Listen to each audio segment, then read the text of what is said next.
네, 최경영의 최강시사 경제합시다. 월요일은 명쾌한 경제 이야기 해보고 있습니다. 오늘은 서강대학교 경제대학원의 김영희 교수 나와 계십니다. 안녕하십니까? 예, 안녕하십니까? 예, 교수님 나오셔서 오늘 뭐 환율 시장 이야기도 많이 해야 될 것 같은데. 예, 지금 뭐 예. 환율이 가장 이시죠. 그렇죠. 예, 예, 지금 1,400원은 넘겼고 1,500원 이야기가 나오고 있는데 어떻게 보세요? 저는 뭐 일시적으로 1,500원은 넘을 수도 있다고 생각합니다만 일시적으로. 구조적인 현상은 아니다. 1,500원 넘더라도 다시 금방 떨어질 것이다. 예, 그렇게 보고 있습니다. 금방이라면은 언제쯤이나? 저는 뭘 4분기 후반, 4분기 연말, 후반. 예, 그다음에 내년 가면은 환율이 떨어지리라고 보고 있거든요. 왜 그러냐면은 우리 환율을 결정하는 가장 중요한 요소가 미 달러예요. 그렇죠. 예, 그런데 미 달러 가치가 지금 지나치게 고평가돼 있다는 겁니다. 예. 예, 그리고 미국의 대내 불균형이 너무 심화되고 있어요. 그래서 저는 내년부터는 달러 가치가 하락하고 달러 가치가 하락하면 상대적으로 우리 원화 가치는 오를 수밖에 없는 거죠. 미국의 대내 불균형이 심화되고 있다. 그러니까 미국이 너무 초달러 강세, 초고달러여서 미국 경제에도 안 좋을 수 있다. 이런 말씀이신 거죠? 예, 그렇죠. 예. 우선 저 미국 달러 가치가요. 지난 8월 기준으로 보면 국제결제은행 BIS라고 있죠. 예. 30% 정도 가대평가됐어요. 예. 미 달러 가치가 이렇게 30% 가대평가된 거는 2000년 정보통신혁명 거품이 발생했을 때 그때 미국 경제 정말 극찬했었거든요. 그렇죠. 뭐 생산성이 증가했다, 뭐 고성장 저물가를 동시에 달성했다, 신경제다, 골디락스 이코노미다. 신경제. 예. 뭐 그때 인터넷이 만들어진 곳이 미국이니까. 예. 그때 미국 시장에서 거품이 발생하면서 그때 달러 가치가 한 30% 가대평가됐어요. 예. 예, 그런데 지금 그 정도 30% 가대평가됐다는 거죠. 그런데 지금 미국 경제가 그렇게 좋지 않거든요. 예. 예, 사실 우리 이거 신문에서 보면은 요새 미국 경제만 좋고 다른 경제는 나쁘다. 그런데 그렇죠. 그거는 전혀 사실이 아닙니다. 아, 전혀 사실 아닙니까? 예. 올 상반기 1, 4분기 미국 경제가 연율로 마이너스 1.6. 그렇죠. 2분기 마이너스 0.6%. 2분기 연속 마이너스 성장했거든요. 그렇죠. 마이너스 성장했죠. 예, 그런데 우리는 미국식으로 따지면 2.8, 2.9% 성장했고요. 그렇죠. 일본, 유럽 경제도 연율로 따지면 한 2% 성장한 겁니다. 다 플러스 성장인데 미국은 경제 성장은 마이너스다. 마이너스예요. 예, 그리고 주가가 경제를 반영한다는데요. 예, 미국 주가가 사실 유럽 주가보다 훨씬 더 많이 떨어졌습니다. 예. 뭐 나스닥이 거의 뭐 올 지난주까지 보니까 올해 들어가지고 32%나 떨어졌고요. S&P 500은 25% 떨어졌습니다. 요새 영국 이야기가 많이 나오는데. 그렇죠. 그렇죠. 영국 주가가 올해 7%밖에 안 떨어졌어요. 아, 그래요? 예. 파운드가 그렇게 폭락을 했는데. 물론 이제 달러 기준으로 표시하면은 달러 가치가 올랐으니까 상대적으로 이걸 고려는 하기는 하면은 영국 주가가 더 떨어졌는데요. 예. 영국 주가 지수 자체는 올해 들어 7%밖에 안 떨어졌다는 겁니다. 그래서 사실 올해 보면은 미국이 마이너스 성장. 그다음에 주가도 미국 주가 유럽 주가보다 더 많이 떨어졌다는 겁니다. 그리고 미국 대내 불균형이 너무 심화되고 있는데요. 2011년에 8월이었었습니다. S&P가 미국 국가 신용등급을 한 단계 떨어뜨렸거든요. 아, 그랬었던 적이 있습니다. 예. 그때 미국의 대순부채가 GDP 대비 29%였습니다. 근데 작년 말에 79%고요. 정부 부채가 그때 95%였는데 작년 말에 129%까지. 예.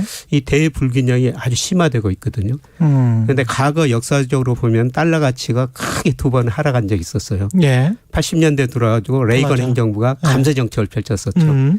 예, 그런데 작동이 안 되고 재정 수지 경상수지 적자가 늘어나니까 85년 9월에 소위 플라자 합의를 유도했지 않습니까? 예. 미국 경제가 오르니까 플라자 합의 유도했고요. 그 이후로 달러 가치가 51%나 떨어졌습니다. 그랬죠. 예, 그리고 2000년 IT 거품 붕괴 때요. 미국 GDP가 2000년에 세계 GDP에서 차지하는 비중이 31% 정도 됐어요. 근데 IT 거품이 붕괴되면서 23%까지 2007년에 떨어집니다. 그러면서 달러 가치가 한 40%나 떨어졌거든요. 제 반론 차원에서 예. 여쭤볼게요. 왜냐하면 세계 경제랑 미국 달러가 연동될 수밖에 없는데 예. 지금 말씀하셨던 그때 차원의 세계 경제와 지금의 세계 경제는 미국이 지금 자꾸 블락화를 추진을 하면서 예. 공장은 우리 쪽으로 다 빨아들이고 예. 고달러는 좀 한동안 유지시키면서 예. 그러면서 두 가지 다 수익을 좀 얻어보겠다. 예. 그러면서 노동시장이랄지 이런 것도 좀 안정화시키고. 예, 예. 그래서 특히 이제 고용률 때문에 예. 그리고 임금 인상 때문에 미국의 경제가 그나마 그래도 당신들보다는 낫다. 예. 유럽이나 아시아보다는 낫다. 이렇게 이제 평가를 하는 사람들도 있던데 예. 어떻게 보세요? 이게 반론 차원에서 이제 여쭤보는 예, 맞습니다. 겁니다. 예. 예. 예. 그럼에도 불구하고 미 달러 가치가 30% 역사적으로 가장 고평가된 건 지나치다는 겁니다. 지나치다. 예, 예. 예, 그리고 사실 상반기 미국 경제가 1분기, 2분기 마이너스 성장했지만 소비가 증가했고 고용이 증가했기 때문에 침체가 아니다. 그렇죠. 미 재무장관이나 파월 연준 의장 그런 이야기를 하죠.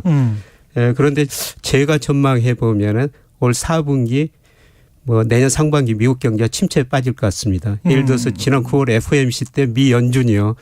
올 뭐 4분기 기준으로 지난 6월 FOMC에서는 올해 경제 성장률을 1.7%로 전망했는데요.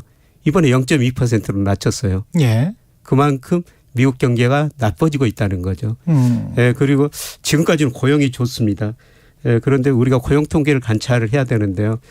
예, 이번 주 금요일 저녁에 우리 시간으로 예, 미국의 9월 고용 동향이 발표되거든요. 예. 예, 지금 컨센서스 보니까 한 25만 명 정도 증가할 것이다.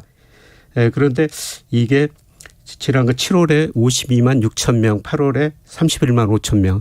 이게 좀 줄어들고 조금씩 있습니다. 줄어드네요. 예. 예. 그런데 제가 보기에는 과연 25만 명 정도 나올 것인가.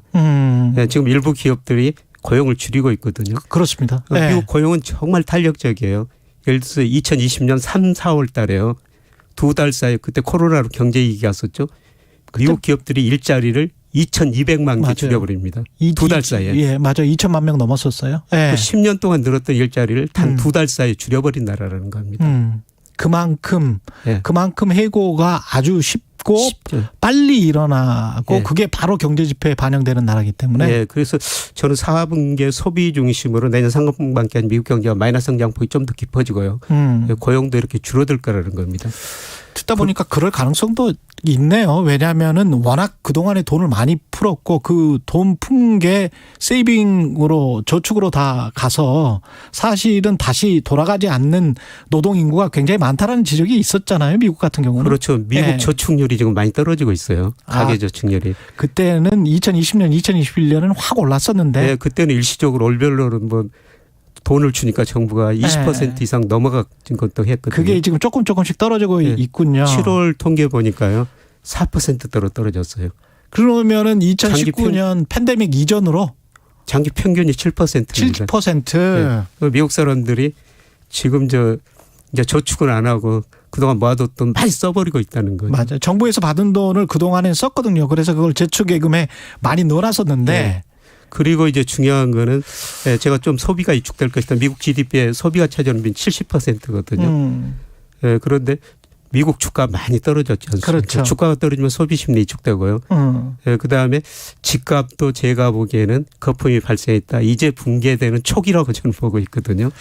그런데 이게 지금 미국이 달러가 떨어지면은 경기 침체가 되면은 달러가 이제 떨어지는 거니까. 예. 그러면 우리한테 그나마 이제 좀 나은데. 예. 근데 그게 또 너무 또 그 경기 침체가 심해서 예. 전 세계 경제가 또 경기 침체로 가버리면 예. 그것도 또 안 좋은 거라. 그렇죠. 어떻게 해야 됩니까? 예, 그게 사실 예. 우리 경제의 문제점이죠. 네. 사실 우리 GDP 중에서 작년 기준으로 보면 수출이 차지하는 비중이 무려 44%나 그렇죠. 되거든요. 그렇죠. 예, 그런데 올해 들어가지고 원화 가치가 다른 이머징 마켓 통화에 비해서 제일 많이 떨어졌습니다. 예를 들어서 미 연준 같은 데 뭐 세인트루이스 연방은행 같은 데서 달러 가치 선진국 지수, 이머징 지수에서 발표하다는데요. 선진국 지수에서는 달러 가치가 17% 올랐는데요.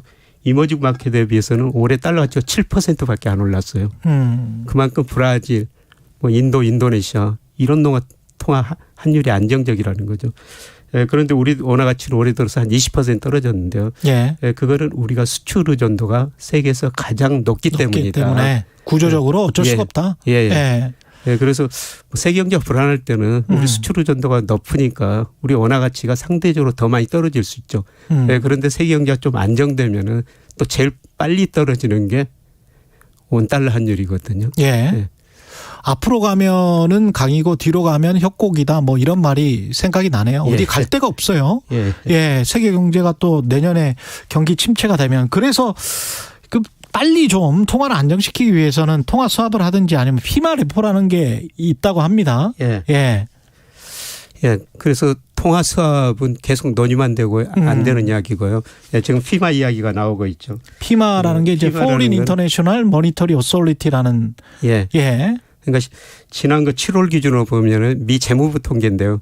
우리가 미국 국채를 한 1,123억 달러 정도 가지고 있거든요. 국채를 가지고 있는 각국의 중앙은행들이 있습니다. 예. 그거를 이제 미국 중앙은행에다 맡기고 달러를 빌려오는 달러를 거죠. 일정 기간 서로 협약해가지고 빌려 쓰는 거죠. 이자는 아주 적게 받고. 예. 예. 이건 아주 긴급 조치인데요. 과연 우리가 이 정도까지 해야 될 상황인가? 그럴 필요가 있을까? 예, 저는 뭐 요새 애한이기 이런 이야기도 나오고 있는데요. 뭐 우리 경제가 그 정도 상황은 아니라고 보고 있습니다. 물론 우리가 97년 애한이기 때는 기업 부채가 많아가지고 한마디로 97년 애한이는 부실한 기업 은행을 처리하는 과정이었지 않습니까? 그렇죠. IMF 처방에 따라 정말 뼈아픈 구조조정이었죠. 30대 재벌중 11개가 해체될 정도였습니다. 그런데 그때 우리가 외환위기를 좀 뼈아픈 구조였지만 빨리 극복할 수 있던 거는 가계부채가 GDP 대비 50%였습니다. 그렇죠. 그런데 지금 105%로 늘어났고요. 특히 정부 부채가 그때 6%밖에 안 됐어요. GDP 대비. 우리 정부가 정말 건실했죠. 예. 예, 그래서 약 167조 공적 자금 투입해가지고 외환위기를 극복할 수가 있었거든요. 근데 지금 정부 부채도 올 1분기 기준으로 보니까 한 47%까지 올라가지고요. 뭐 가계부채, 정부 부채는 많이 늘어났죠. 예, 그리고 뭐 계속 방송에서 이야기 나옵니다. 무역 적자가 늘어나고 있죠. 그렇죠. 예, 그런데 저는 뭐 대부분은 좀 튼튼해졌다고 보고 있어요. 예, 우리가 97년 외환위기 때는 우리가 순채무국이었거든요. 그렇습니다. 뭐 한 638억 달러 순채무국이었어요. 예, 그런데 올해 보니까 줄어들었지만 3,860억 달러 순채권국이고요. 예, 그다음에 무역 수지는 적자가 나지만 아마 경상 수지는 그렇습니다. 적자가 안 날 거예요. 예. 예, 97년 외환위기 겪으면서 우리 저축률이 투자율보다 높아지면서요. 98년부터 지금까지 경상 수지가 1조 한 200억 달러 흑자거든요. 이 돈 가지고 우리가 해외 직접 투자했고 해외 국민연금 중심으로 해외 주식 투자, 채권 투자를 엄청 했어요. 예. 그러다 보니까 이자 소득, 배다성 소득이 계속 들어오고 있는 거죠. 예, 그래서 저는 뭐 경상수지는 적자폭은 많이 줄어들겠지만은 적자는 아니다. 예, 이런 걸 보니까 뭐 우리가 97년하고 지금 비교해서는 대부분에서는 뭐 그 정도는 아니다. 대부분은 시간이 해결해 줄 것이기 때문에 예, 예. 교수님 말씀 들어보면 시간이라는 게 자본주의가 뭐 가격이 너무 그 달러가 고평가를 받았으면 언젠가는 낮춰질 수밖에 없다 시장에 의해서 그런 말씀이시잖아요. 예, 그렇죠. 예. 결국 환율을 결정하는 게 우리 예. 환율 결정한 게 달러니까요. 달러 가치가 떨어지면 원화 가치는 사실 우리 환율이 오르는 이유는 뭐 국내 여러 가지 문제도 있지만은 그렇죠. 달러 가치 상승이거든요. 그러면 대내 부분에서 가계부채랄지 이런 것들을 조금 신경을 많이 써야 된다 그런 말씀이신가요? 예, 그렇습니다. 예. 예. 그래서 정부는 그쪽에 주안점을 두고 이 갑자기 망해버리는 자영업이나 가게가 나오지 않도록 좀 신경 쓰는 그런 어떤 금융정책이 필요하다? 그렇죠. 예. 뭐 통화 정책은 어쩔 수 없이 물가 때문에 금리를 올릴 수 있지만은 재정 정책은 저는 선별적으로 팽창적으로 지금 운용해야 된다는 그런 상황이라고 보고 있습니다. 밸런스 믹스를 해야 된다는 예. 입장이시군요. 그러니까 재정 정책은 확장적으로 하되 예. 통화는 어쩔 수 없이 뭐 대외적인 환율 문제나 이런 것들이 있기 때문에 뭐 한국은행 존재가 알아서 올릴 수밖에 없는 것이다. 예, 그렇습니다. 그리고 금리도요. 예. 좀 뭐 금리는 저 물가는 후행 지표거든요. 그렇죠. 좀 물가 오르니까 금리는 오르지만은 예, 물가에 선행하는 주가가 우리 물가에 한 8개월, 12개월 선행하고요. 지금 주가가 많이 떨어진다는 많이 겁니다. 떨어졌죠. 주가가 떨어진다는 건 앞으로 경기가 나빠지고 경기가 나빠지면 수요가 위축돼 가지고 그렇죠. 물가 상승이 낮아진다는 거죠. 그렇죠. 예. 물가는 후행 지표예요. 예. 그건 미국이나 우리나라 마찬가지입니다. 예. 경기 침체라는 게 총수요가 부진한다는 거니까요. 예. 예. 예, 그렇습니다. 예. 그러면 그런 것들을 생각을 해보면 금리 인상도 때가 되면 멈출 것이다. 예. 미국이든 빠르면, 한국이든. 예, 올 12월 뭐 이 정도에 멈출 거라고 보고 있습니다. 12월이든. 예. 올. 알겠습니다. 예. 좀 정리가 됐습니다. 예. 경제합시다. 김영익 서강대학교 교수였습니다. 고맙습니다, 교수님. 예, 고맙습니다. 예. KBS 라디오 최경영의 최강시사 듣고 계신 지금 시각은 8시 45분입니다.